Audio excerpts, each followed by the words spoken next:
Pages turn, the story unfolds, the ink on the paper, a world I behold. Lost in the panels where heroes fly, comic books and brews, my alibi. Ladies and gentlemen, welcome to episode number 19 of Comics and Brews. It's been a wee bit, it's been like a month, but we're back, baby. If you're new here, every week, month, whenever we really, show up to tell you the tales and history of comic book characters while enjoying quite a few beverages that are all delightful from breweries all around the land. I'm your host, TazAlGhul, and with me, as always, is my girl, Just Abby. Hello. And if you've been listening to our previous episodes, welcome back. Yeah, it's been a while. Kind of my fault. I don't know. It's because this one is going to be so good. That's why it's taking so long. Yes. Also, this is Cannoli. If anyone noticed this little dog between us, she is really wanting to be in this week's episode. So here we are. Mm-hmm. She's forcing it upon us. So. But yeah, so we're switching it up this week because Taz usually is the one writing the episodes, but I actually wrote up this episode and the next one. So yeah, I'm in charge. All hail Princess Just Abby. So nice to not have to write this, and that's why it took so long, because she was shredding up some real freaky naughty up in here, and it's gonna be a banger. Yeah, so this week's episode, very special treat. Logan from the best comics book store, in all HOJ, Hall of Justice. Logan really recommended this, and he actually let me borrow these books, which is really nice of him. And the books are the new Wonder Woman series, Volume 1, Outlaw, and then Volume 2, Sacrifice, written by Tom King. Yes, we've been trying to do a more mainstream DC person. Obviously, we've done the Penguin, we've done Sophia Falcone, but we haven't done like a big banger. I don't think we've really done any huge crazy character, so none of the Trinity. Yeah, so we wanted to do something more hardcore for a while, but I was a little worried that it would be like 69 years to get a full episode going of something like this. So hence Abby comes in and crushes this. So for this episode, we're going to start by giving a very brief history of the original Wonder Woman, so like back in the 40s when she started, I think it was. So we'll do that for this episode here. And then we're going to be following it up with the new series that she was talking about, Outlaw and Sacrifice. Those are the two books that Logan hooked it up with for us to borrow. Because this just like initial like starting of Wonder Woman is quite bananas. So that just needs its own episode. And it's going to go on for quite some time if we did all three of them in one. So yeah, that's why we're going to be just doing just the origin and all the backstory behind what is Wonder Woman. Yeah, so public service announcement. There's going to be a lot of spoilers in maybe not so much this episode, but the next one, because we're literally going through all of Outlaw, which is like 6 books. So yeah, if you care about it and want to read it on your own before you listen to this, probably should do that. But I think this episode, you're probably safe.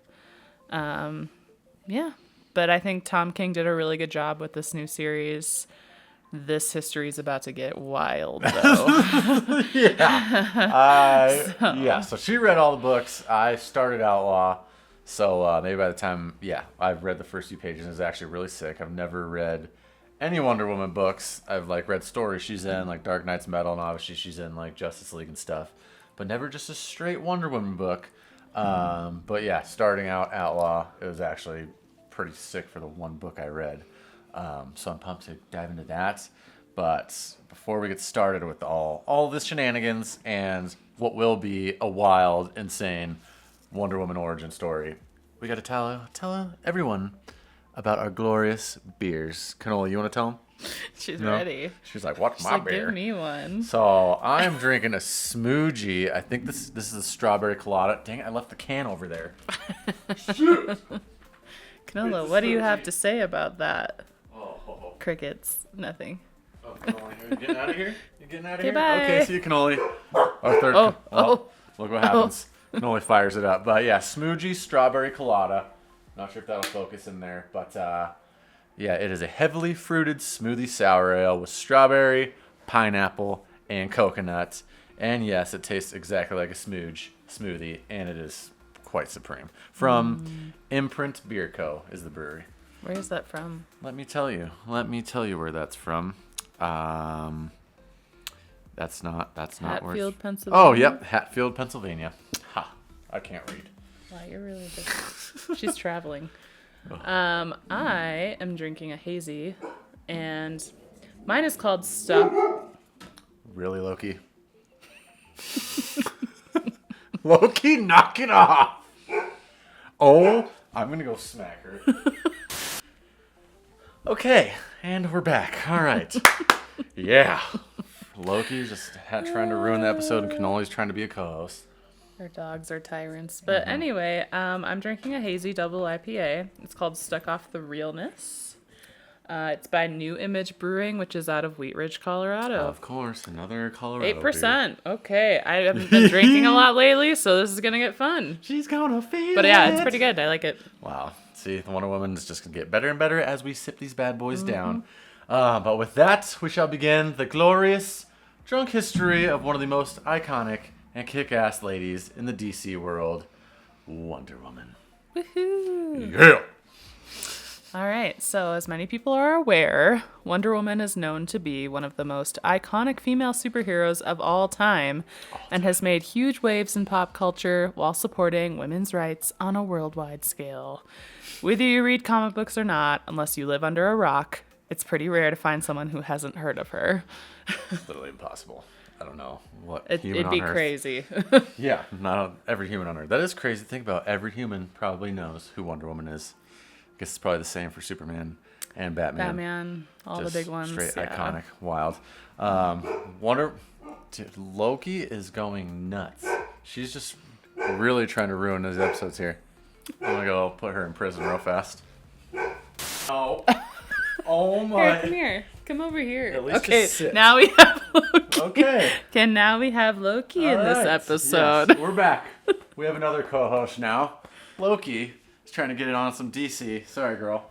There you go. Just sit here. Yeah. See Hang out. how long you last. Probably not long. All right. We got to keep her here because she keeps barking at everything she sees moves outside. So, wow. All right. Where was I? The dogs are just being absolute terrorists right now. Yeah. So back to Wonder Woman here. Sorry, everybody. Loki, Cannoli, they're all in it now. Wow. Wonder Woman's first appearance was in All-Star Comics number 8, way back when in 1941, and featured on her first cover in Sensation Comics number 1 in 1942. Standing for truth, justice, and equality to people everywhere, she won over the hearts of America 80 years ago, and is still going strong as the original Wonder Woman, Diana Prince. Told you I can't read.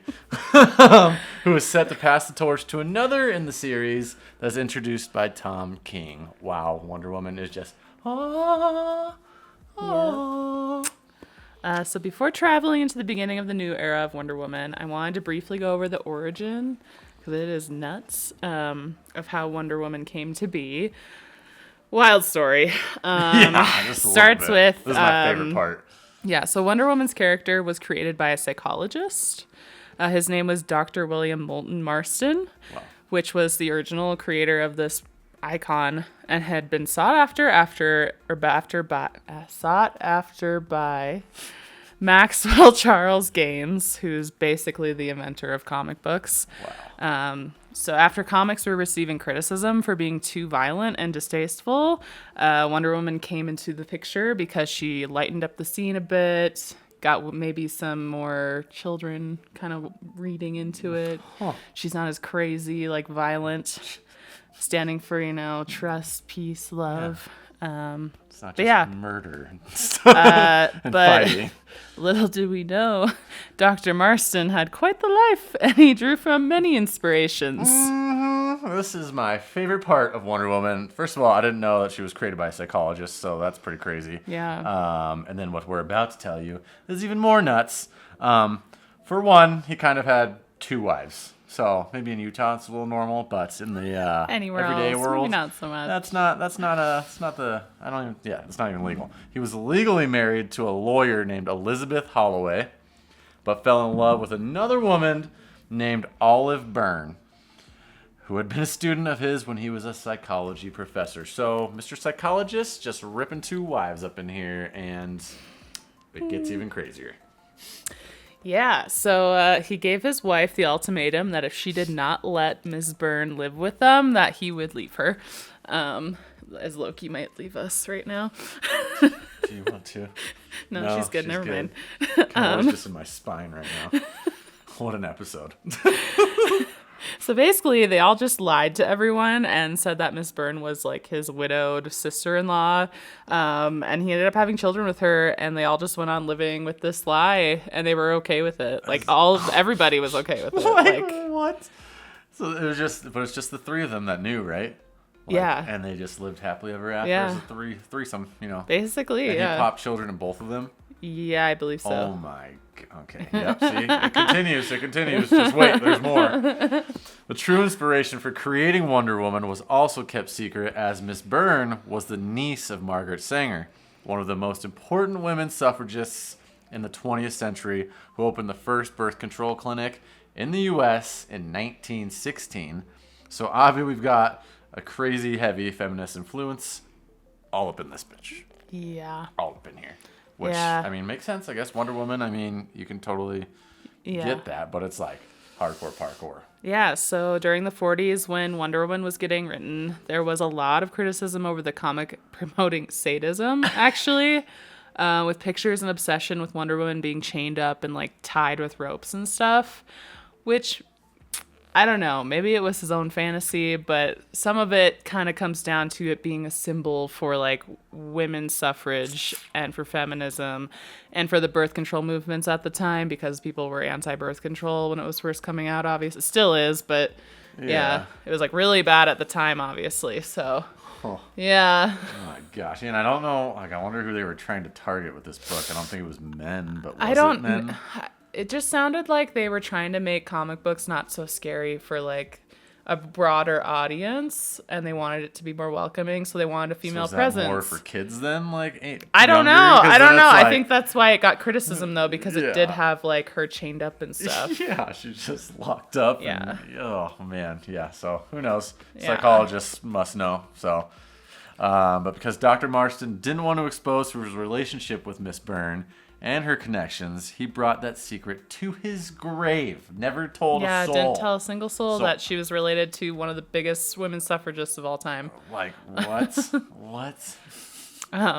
Also, I thought this part was kind of telling of who actually inspired Marston the most for Wonder Woman, because back in the years that Ms. Byrne was living with Dr. Marston and Ms. Holloway, instead of wearing a wedding ring, she actually wore a pair of bracelets that were very similar to like Wonder Woman's cuffs. So yeah, she like inspired that look totally. Isn't that what the lasso's like her main power? She can just like blast out of them. Like, dude, that is totally just his side chick. Is the inspiration for Wonder Woman itself. Pretty much. So wow, the entire iconic comic itself is based off a side hoe.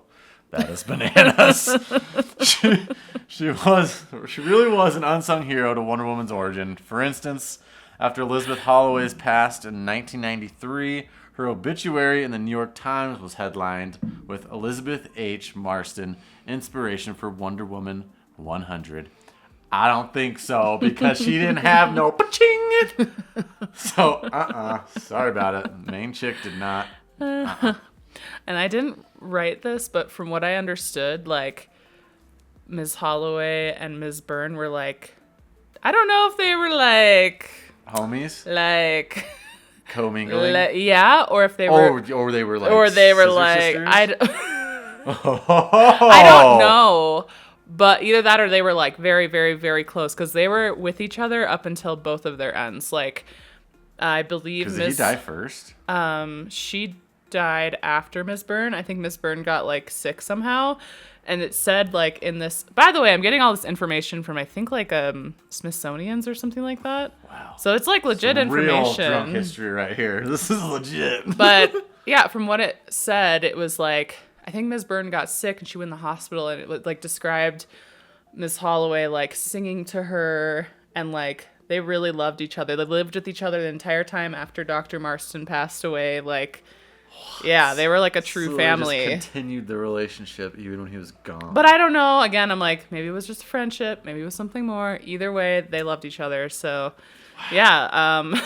Wow. Lots of secret stuff wrapped up in this story. Just a little bit. But yeah, so there you have it. Inspiration and origin of Wonder Woman's character was based off of women suffragists and polyamorism. Polyamorism. That is Wonder Woman.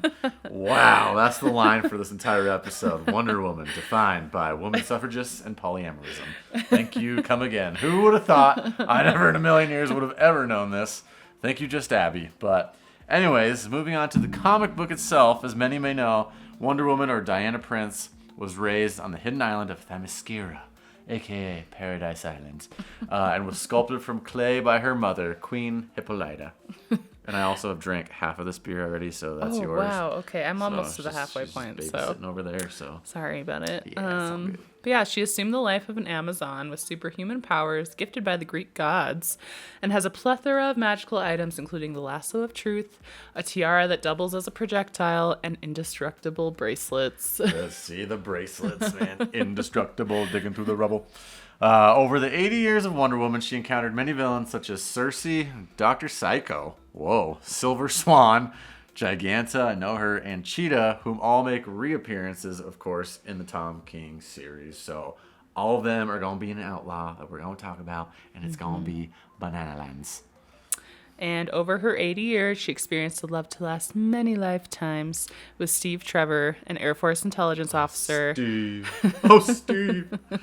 who Diana had saved and healed when he crashed on Paradise Island.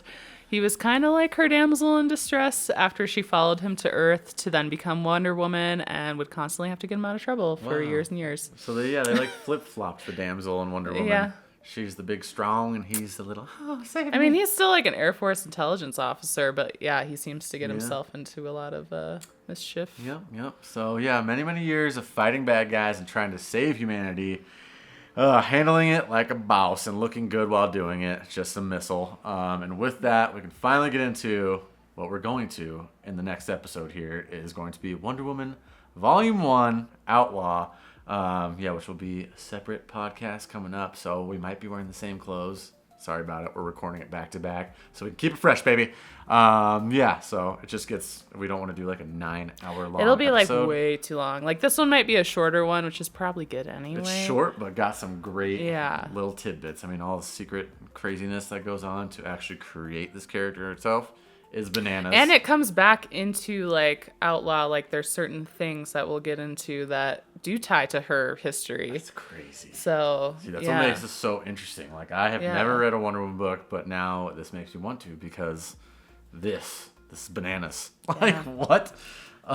So yeah, we're gonna do a 2-for-1 deal since it's been forever. So hopefully I get these edited and post these like real soon. Like, I'm thinking this Monday it's gonna drop, and then maybe back-to-back weeks we actually have episodes. So yeah, baby. Yeah, so like and share. Please comment what you think of Wonder Woman's history. It's kind of insane. Yeah. Or let us know if you've heard any other crazy stuff about this story, because I'm sure there's more. I covered a small portion after reading like a couple pages of stuff. I don't know. Yeah, There's- like I want to know more if like anyone knows any other comic books that are like created by psychologists or. I think I think a lot of a ton characters them. are. See, that's what I want to know. I want to see like how. I mean, that's why comic books Because they're kind of created, part right? of that, like, what is that? Like getting people to join the army and stuff like that. Yeah. In a way, Huh. and they're she promotes kind of the U.S. So does Superman, you know. Yeah. Dang. That is wild. Mm-hmm. Yeah, so I want to know all that stuff. If you know any other crazy like origin of Wonder Woman goodies, definitely give us a holler in the comments, because if it gets any crazier than this, that is just wild, because I don't know any other character that was Yeah. created with this all going on in the background. So that is just badass. Wonder Woman's badass. I hope they kind of like do her good in the new DCU that's coming out with James Gunn. So that'll be interesting. Ooh, yeah. But yeah. Is it still Gal Gadot that's playing her? Is it I don't someone think else? so, yeah. Okay. Yeah. I liked Gal Gadot because she definitely had like the look of Wonder Woman. And Wonder she was Woman, like but an actual Israeli soldier, isn't she? Yeah. Yeah. So that's pretty nuts. yeah. But yeah, as always too, if you subscribe and you live in the US, I will send you a sticker pack. Just you gotta send me your mailing deeds. And we got some fresh stickers on the way. We got more Boba Hops, and we got Spider-Gwen's Hand of Destiny coming in hot. So, yeah, thank you for listening to this episode 19. Episode number 20 is gonna be Wonder Woman Outlaw. Thank you very much, and thank you, Just Abby, for writing this legendary script and getting actual Smithsonian history. Yes. So, thank you. Cheers. Thanks for watching. Cheers. See you in the next one. This is yours. Cheers. Smoogie. Cheers. Just turn, the story unfolds, the ink on the paper, a world I behold. Lost in the panels where heroes fly, comic books and brews, my alibi.